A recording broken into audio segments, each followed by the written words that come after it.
Hey, it's Rachel, and I think we can all agree that being a permissive parent isn't really helpful. We know that often being permissive leads to a sense of entitlement in children, and they walk all over us. And I can also tell you, if you are a permissive parent, your kids aren't going to be very resilient, and they're actually not even going to feel very good about themselves.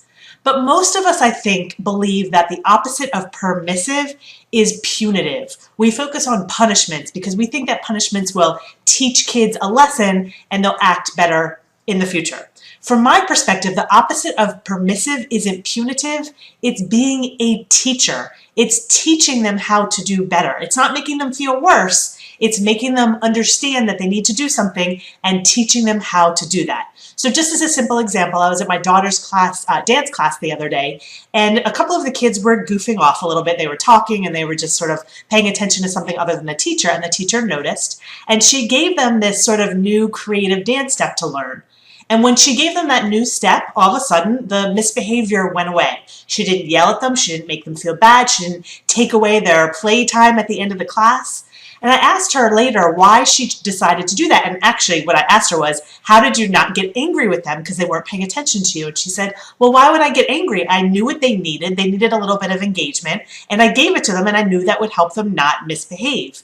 She taught them how to do better instead of just getting angry at them and throwing a punishment their way. And it's interesting, if you have a child who's struggling, let's say, in math, you obviously let them know that they have to do better in math, but you don't punish them for not doing well in math. You get them a tutor.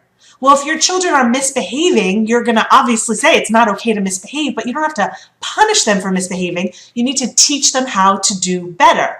So, for example, if your child, you ask them to get off of their device and they're being disrespectful or they're ignoring you, they actually need help transitioning when they're in the middle of doing something to doing something that they don't really feel like doing. You don't have to punish them. They actually need the tools to be able to do that skill. Or if your child is being disrespectful to you when you tell them they can't have something, obviously that's not okay, but you can teach them how to regulate their emotions better so they're no longer disrespectful instead of just punishing them for being disrespectful. No child realizes that the reason that they're acting out is because they're struggling. They don't have the tools. So they can't say to you, Mom, Dad, I'm struggling. I don't have the tools to do what you ask. No, they misbehave.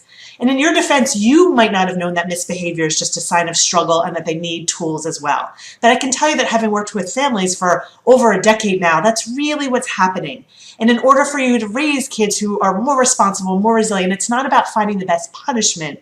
It's about finding the best way to teach them to do better because they do have to do better. So if you're not sure what's causing their misbehavior or what the struggle is, of course, reach out to me at rachel@rachel-bailey.com, and I'll see you next time.